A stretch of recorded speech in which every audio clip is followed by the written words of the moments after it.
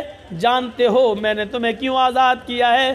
تم اس آدمی کے غلام تھے، غلامی کی زندگی گزارتے تو تم اللہ کی عبادت نہیں کر سکتے تھے، تمہیں فرض نماز پڑھنے کا موقع ملتا، پھر غلام کی تم بات مانتے اس لیے تمہیں عبادت کرنے کا موقع نہیں ملتا، اب تمہیں عبادت کا موقع ہی موقع ہے۔ کل تم نے یہ کہا تھا کہ اللہ رب العالمین کو قیامت کے دن میں کیا جواب دوں گا، اس جملے کی وجہ سے آج تمہیں آزادی مل گئی ہے، اس کلمے نے تمہیں آزادی دی ہے۔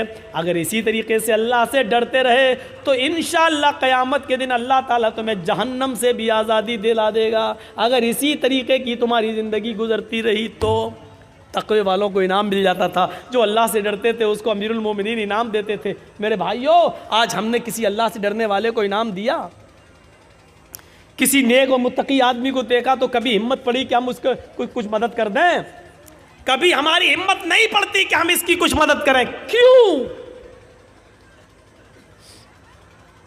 مدد کرنے کی ہمت نہیں پڑتی۔ آپ نے دیکھا ہوگا ایک لڑکا ہے، اس کا باپ انتقال کر چکا ہے، اس کے پاس 1 بیگھہ زمین ہے۔ اب دیکھیے میں آپ کو کہاں لے جا رہا ہوں، اس کے پاس 1 بیگھہ زمین ہے، 1 بیگھہ زمین ہے، لیکن اچانک اس کی ماں کو کینسر ہوتا ہے، باپ اس کا انتقال کر چکا ہے، اس کے پاس بس 1 ہی بیگھہ زمین ہے، اس کی ماں کا علاج ہونا ہے، علاج کے لیے اس کو اپنی زمین بیچنا پڑ رہی ہے، اس زمین کی قیمت 2 لاکھ ہے۔ ہم گاؤں کے سرپنچ ہیں، ہم گاؤں کے مکھیا ہیں، ہم گاؤں کے پیسے دار ہیں، ہم گاؤں کے امیر آدمی ہیں، ہماری نظر خراب ہے، ہم اس زمین کو خریدنا چاہتے ہیں، ہمارے گھر سے لگی ہوئی ہے وہ زمین، اور ہمیں معلوم ہے کہ یہ بیچے گا کیونکہ اس کی ماں بیمار ہے۔ ایسا ہے کہ نہیں آج کل؟ ایسا ہے نا؟ 2 لاکھ کی زمین، ہمیں معلوم ہے اس کی قیمت 2 لاکھ کی ہے، لیکن اب ہمیں معلوم ہے کہ اس کا باپ نہیں ہے، ماں بیمار ہے، وہ علاج کرائے گا اور علاج کے لیے اس کو زمین بیچنا پڑے گی، لیکن اب تو وہ زمین کم داموں میں بھی بیچے گا، اب ہمیں امید ہے کہ 1.5 لاکھ میں مل جائے۔ وہ آدمی آتا کہتا کہ بھائی آپ کے گھر سے لگی ہوئی ہے، میری زمین ہے، میں اس کو بیچنا چاہتا ہوں۔ آپ نے کہا نہیں آیا، مجھے ضرورت نہیں ہے صاحب، میری ماں کی طبیعت خراب ہے، میں اس کے علاج کے لیے ٹاٹا ہاسپٹل جاؤں گا، بمبئی، میں پٹنہ میں جا رہا ہوں، میں اس کا علاج کرانا چاہتا ہوں، میری زمین کی قیمت 2 لاکھ روپے، تم لے لو۔ یہ آدمی کہتا ہے نہیں صاحب مجھے ضرورت ہی نہیں ہے، اور اگر تمہیں دینا ہی ہے تو 1.5 لاکھ کی دے دو، 1 لاکھ کی دے دو۔ ابھی تو زمین کی کوئی قیمت ہی نہیں، لاک ڈاؤن کے بعد زمین کی قیمت بڑھی کہاں رہی ہے، حالات ایسے ہی ہیں، مجبور آدمی ہے بیچارہ، اس نے کہا ٹھیک ہے لاؤ 2 لاکھ کا مال ہے، 1.5 لاکھ دے دو۔ آپ نے 1.5 لاکھ